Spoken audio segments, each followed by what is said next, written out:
Welcome to the Dance Studio Empire podcast business series. This podcast is about building your studio empire, whatever that is for you, whether you're just getting started or striving to hit the elusive $1 million mark. This business series will give you the confidence and know-how you need to transform your studio and give you the business you've always wanted. So sit back and get ready to build your dance studio empire. Welcome back to this week's episode of the Dance Studio Empire podcast. I'm your host, Jen Dalton, and I'm so grateful that you are here and listening to my episodes that I put out each week, and I truly hope that they are helpful in some way.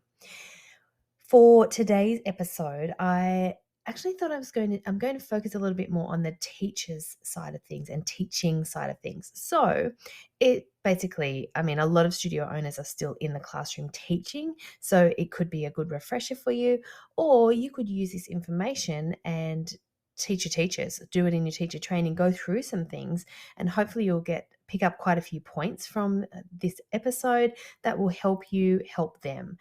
So pretty much it's about teaching the next generation of students and getting the best out of them, because the reality is it has changed and it is different, but it's our responsibility to teach them in a way that still is effective and works. You hear it, I hear it. There's people complaining all the time. The kids are doing this and the parents are doing this, and this isn't happening because times have changed. Yeah, times have changed. But as I always say, change is really necessary and it's important because it keeps us evolving and growing as an industry. And we have to keep pushing our standards because that's how we're going to stand out. That's how you become better within yourself, and it makes you stand out to the other studios in the area. So I really hope you get something from this episode. As I said, if not for yourself, for your team. But yeah, let's get into it. I'm going to start by saying I've been around for a long time. So I've seen the changes and I've been through it all. I've lived it all. And I've survived to tell the story, and I'm still smile. So yeah, it's good. But I have been told off by that parent. I have had that email that has kept me awake, or that situation that has kept me awake in bed because it's playing on my mind. I've also wanted to grow, and I've wanted to earn more money. I know what I know what it feels like to be that studio who has evolved from many years ago to where it is now. And when I'm talking about, the teachers in this episode, I'm really going to, and the students as well, it's really the 99% of our students and our teachers. So I know there are always exceptions to every rule. We are facing, there's a fair bit of challenge that we have in the classroom with, learning difficulties, behavioral difficulties. There's a lot of things that we are having to navigate. I also see this as a challenge, and I love it. And I talk to my teachers about this, how can we make the situation better for them to be inclusive and to ensure that these people have a really good time and they continue to learn as well. But in general, it's going to be the 99% of the students and the teachers who I'm speaking about. So let's begin with what the new generation student looks like. So the first thing is, everything in their world is instantaneous. They get what they want when they want it. There's very little waiting. Back when we were younger, learning to dance. Now, I'm also going to say you could be a teacher who is in this generation, and that's absolutely fine as well. This is more for the people who have been around for a while and have noticed the changes. So I'm just trying to, clarify it a little bit. Everything being instantaneous. When we would grow out of our tap shoes growing up, we would have to wait for our birthday or for Christmas until we got a new pair. It wasn't as if our parents could just run out and get us a new pair. We would wear them until our toes basically fell out of them. I'm sure maybe you've experienced where the gaffer tape or tape around the toes to keep your shoes held together. It wasn't just, you needed something and you got it straight away. That's what our students are experiencing now. The second thing is they have access to stuff. so much stuff. They have information at their fingertips.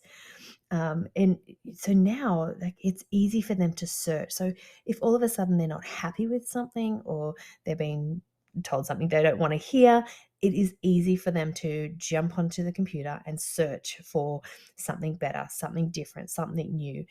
It's not like in the olden days where we used to have to flip through a phone book to go through, or we'd have to wait for January when we'd have the newspaper would come out with all the local dance schools that were advertising for the year in advance. It's so quick and easy now. And so there's, that comes with a bit of a flippant attitude as well. It's like, well, if I don't get what I want here, then I can just easily find something else. That's something also to be aware of. And the third thing is they tend to be more results driven. And if they are focused and they have great drive and a high self-achievement, but they want their results quickly. So because of this, many students are just missing that fundamental training and the skills and the techniques. They just want to get in, they want to learn how to do it fast, but they don't understand it takes time and it takes practice. They need to continue to improve and develop by taking the time and doing it over and over again. This is a detrimental thing to their training. And so this is where we need to step up as the new generation of teachers and help them, educate them on this. It does take time and practice to get skills. And that's what today's episode is all about. And the very first thing is to ask yourself, if you're a teacher, or to ask your teachers these 3 questions every time you go into a classroom. And I reiterate this with my teachers as well when we do our annual training before our dance year starts. The first question to ask yourself is, who are you teaching? Who is in the classroom in front of you? What is their age? What is their ability? What is their skill level? Who is it you are teaching? And this could very well change every lesson that you are taking throughout the day, throughout the week. The second thing is, why are you teaching them? What's your reason for teaching? Is it they're training for comps? Are they recreation kids? Are they training for exams? Are they professional? Are they going down the professional street? Why is it that you are teaching them? And then the third thing is how are you going to teach them to get the best out of them? Now, let me tell you, there are 5 foundations that I'm going to talk you through right now. And you will use these across the board with your teaching. And it doesn't matter, whatever your answers were to those previous 3 questions, it doesn't matter who you are teaching or why, because you will learn to just slightly tweak each of those to get the best out of your students. And let me tell you, once this is nailed, the teacher in the classroom, if it's you, your career will accelerate. You'll be wanted by your studio owner. And for me, like, when I find teachers who have mastered these skills that I'm about to tell you about, I want them in my studio as often as possible, or as often as their schedule allows. And I'll pay them well because it benefits me to have them teach for me. And so even, for the teachers who are listening now, if you're working in studios, maybe take this on board. Studio owners, you will absolutely get this because you live it every day. So I'm totally on board with you and in alignment with how you're feeling when it comes to bringing teachers into your studio. So let's go into the 5 foundations that are going to help, up level the teaching essentially. So the first one I want to talk about is planning and preparation. Now, I'm talking about before you get to the classroom, during the class, and also preparation for student practice as well. Now, why is this so important? It's all well and good to say it, but why? First thing is, it allows your students to progress and to achieve their goals. By you putting a plan in place, they can see their progress. The second thing is, it allows for you as the teacher to track your students' progress and ensure they're hitting their targets and you're getting through your choreography. I mean, that's also part of what we need to do with our planning and preparation. And the third thing is, you will get results quicker because it is being tracked. So obviously, if it's there in front, you've set the goals, you've set the plan, you can track it, and they're going to get there quicker. Because if they're going and they're not improving, you can change it on the run because you're tracking it. Okay, so that's the first one. The second one is communication. Now, I know communication is huge. In this instant, I'm talking in the form of expectations, so your expectations, feedback, and your delivery in the classroom. So, communication, first one is clear expectations. When you give and tell your expectations to your students, it just basically gives you greater control. Your students know what will make you happy and what will also make you cranky. So, a student can't get in trouble for breaking rules if they haven't clearly been told what they are. And then on the flip side of that, if you have clearly explained these to your students and they disobey, break them, whatever, push the boundaries, you can then take the necessary next step because you've set the expectations. Another important thing when you are setting expectations is just to make sure that they understand what you were talking about. And this could be asking them questions like, do you understand? Asking them for an example. Can you tell me what I mean by this? Or you giving an example of what your expectations are. That just sometimes helps clear it up because remember, kids take in information in different ways. So some are going to hear it, some need to see it, some need to physically do it. So just try and remember, if you go back to one of the episodes where I talk about the personalities of your classroom, or the different personalities in your classroom, and then how you can tweak the way you deliver your information so they understand. Okay, the second point in communication is feedback.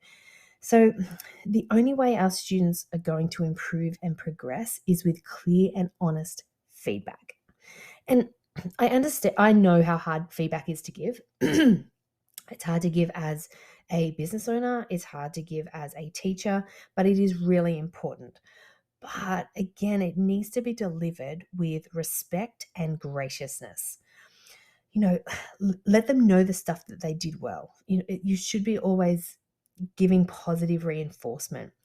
Then go into the detail of what needs improvement. But not only going into the detail about what needs improvement, but tell them how they can improve. Give them some steps to help them to improve their situation from where they are. Don't just say, keep practicing or get better at that. Tell them how. Give them some things that they can go home and practice to improve. And then you always want to finish on a positive note. And even if it's I know you can do it, just keep working on it. Something that finishes them on a bit of a high after giving them this information. But just remember how important it is to be clear and honest.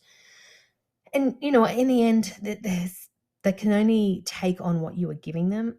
And if someone doesn't like that, that's not about you, that's about them. And that's going to halt their growth. So try and take a step back and remove yourself from that, even though I do appreciate how hard that is. Okay, the third point in communication is the delivery of your choree. So if your students are looking vague, you might just have to change the way you say it. You said it. Just because you know what you're saying, it doesn't mean that your students will. So you're going to just have to tweak your delivery. And it takes me to a story I remember many years ago now. There was one of an acro teacher who's no longer with us. I could hear her talking to one of the students in the studio. I was sitting out at the reception desk, and I could hear her saying, just roll over, get down low and roll. And so she was teaching a little one to do a forward somersault. And say, no, lower and roll. And I could hear she wasn't losing her patience, but she was explaining in a way that this child was clearly not understanding. And so I walked into the studio and I just said, hi, let me just see if I can help. And I just said to the student, okay, bend down, crouch down like a frog, hands in front, put your chin to your chest, and then lean forward, and we're going to roll forward. And then because I was helping her do it, I was explaining how to do each of the steps. She then did it, and she jumped up and said, "Oh my gosh, I just did it!" So it was just a really good example of the way one teacher was trying to explain something to a student and the student wasn't hearing, but so just changing the way that it was delivered made all the difference. And this child just needed to be shown exactly what to do and helped. That was all the difference was. Okay, number 3 in our 5 essential foundations is understanding who it is you are teaching. So the first thing is you need to know the skill level and the experience of the student. The second thing is you need to know and understand their reason for being there.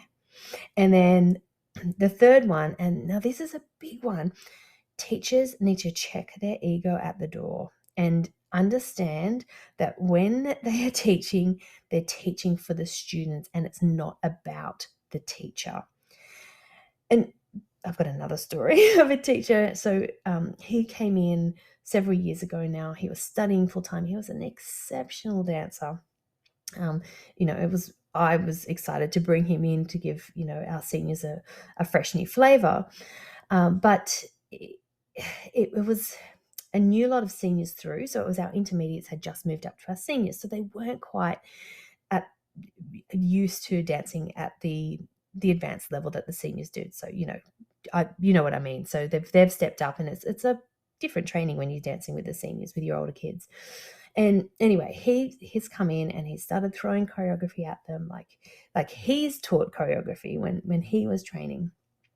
But he had really unrealistic expectations on them because he just didn't understand their level.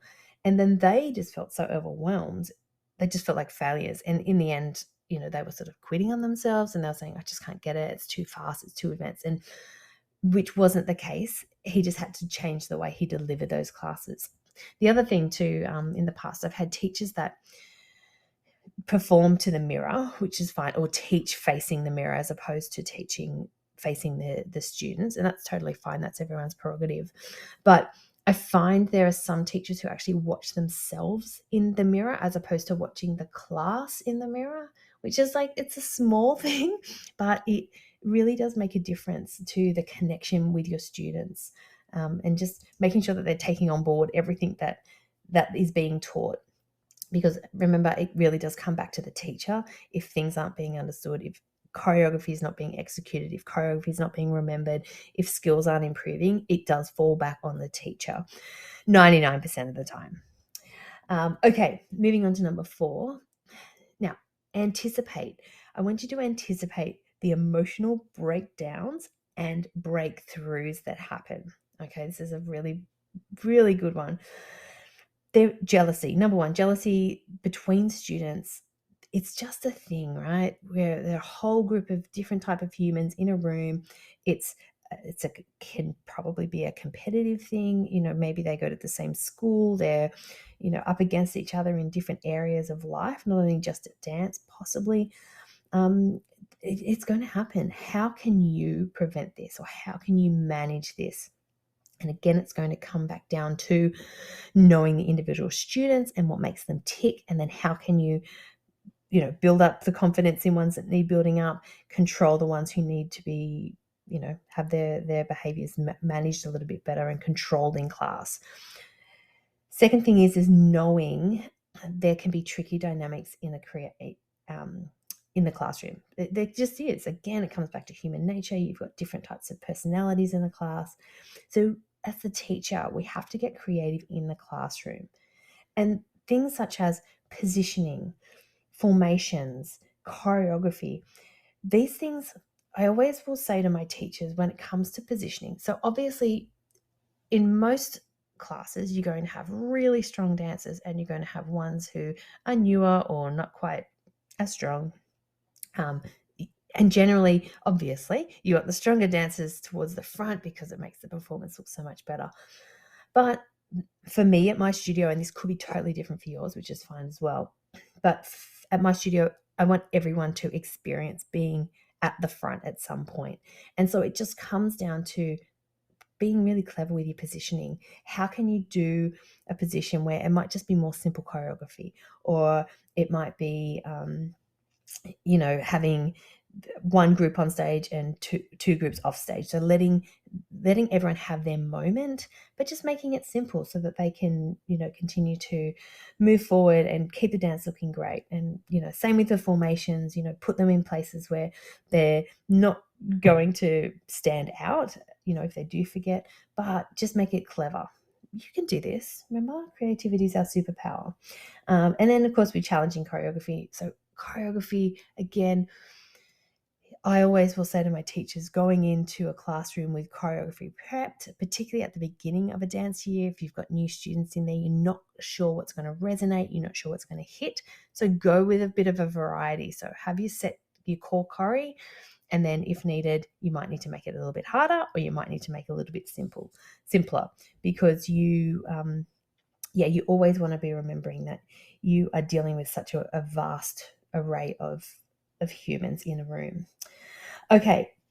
And number 3 is a bit of a personal favorite, is just always having a plan B or a plan C, and a plan C. So if you're in the classroom, things are, turning crazy. The wind makes a massive difference. I don't know about you, but windy days, I don't know. There'll be full moons for sure. Mercury's always in retrograde, so I don't even know what that means.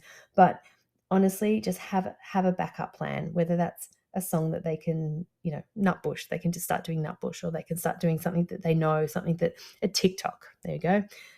One of the latest TikToks they can just join in and start doing, just to distract them a little bit. That's how you can sort of help with those emotional breakdowns and breakthroughs. And number 5 is consistency.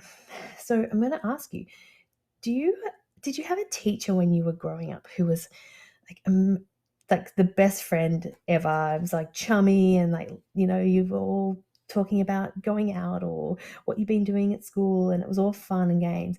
And then within a split second, it would change, and they'd become the authoritarian in the classroom. And they're like, nope, do it this way. Nope, that's not good enough. I don't know, can you resonate with that? I don't know if you remember any teachers. It happens. So the thing that I love to say to my teachers all the time, they are actually all really good at this, is just that consistency across the board with their teaching. So first one is just being firm but fair. And this, remember, there's always going to be kids that you get on really well with, that you resonate with, that you love. And there's going to be kids that grind you the wrong way, that make you raise your eyebrows out of frustration. It's the reality of, again, personalities in the classroom. But you need to stay fair across the board, which brings me to point 2, which is treating all your students equally. So making sure that whatever happens, the consequences for one is the consequences for the other. Just trying to stay consistent so that a student should never really know how you truly feel about them. They should just think that you're the teacher and you're teaching them. And well, really, they should think that you love them, of course. But yeah, if you don't love them, they should never know that, is what I'm saying. And the third one is just staying consistent with your rules and expectations. So like I just said, one rule for one, and then also one rule for one person should be the same rule for everybody else. And I know that can be hard too, particularly, if there's students who are generally good, but, you have your systems, have your warning systems if need be. But yeah, if you're on top of everything, if you plan and you prepped in the classroom, you're communicating well, they have that understanding, you have the understanding of who it is you're teaching and why you're teaching them. You can anticipate the breakthroughs and the breakdowns and then stay consistent, then you will nail your classroom experience. And so I'm just going to finish with a quote. And this is something that I just said to my teachers a couple of years ago, and it really resonated with them. So maybe it will resonate with you. And it's, your consistency leads to your students respecting and having confidence in you as their teacher. And I think that's really quite a powerful quote, because it does show us that the power is in our hands as the teachers, but it's up to us to step into the responsibility of being a great leader, a great teacher. So I'll say that again, your consistency leads to your students respecting and having confidence in you as their teacher. So yeah, so that's it for this episode. I hope you've been able to get something from it. As I said, if it doesn't resonate for you as the studio owner, maybe it's something you can talk to your teachers about. Once your teachers have these foundations, it makes such a difference in the classroom. So it's really worth just going through and asking the questions and letting them know. And just an exciting reminder before we finish up this episode, we are less than a week away from the Business of Dance conference, which is being held on Friday, the 7th of July in Sydney. And I would love for you to come and be part of the day. We have great presentations from guest speakers, guest experts. We also have small breakout groups where you'll be able to break into groups of studio owners who are in the same situation as you. We also are going to have, food, of course, and finish off the day with a glass of champagne to celebrate. We also still have some VIP tickets available. And if you do take up the VIP ticket, that means I will shout you for dinner and some more drinks in a small group, and we'll get to talk about where you are, what's happening, and how I can help you if that's possible. All right, everyone, have a really great week, and I will catch you on the episode next week. Get ready to be inspired and challenged by some of the most innovative and forward-thinking experts in the industry. Our speakers and thought leaders bring a unique perspective and a wealth of knowledge that will help you take your business to the next level. No matter where you are in your business journey, whether you are just starting out or you are striving to reach that coveted $1 million mark, the Business of Dance Conference is designed to empower you with the knowledge and confidence you need to transform your studio into the thriving business you've always dreamed of. Get ready to unlock new potentials, new possibilities, and gain fresh insight with like-minded professionals who are just as passionate about your success as you are. Tickets are now on sale, so make sure you grab them before they run out. I will leave a link below, and I can't wait to see you there.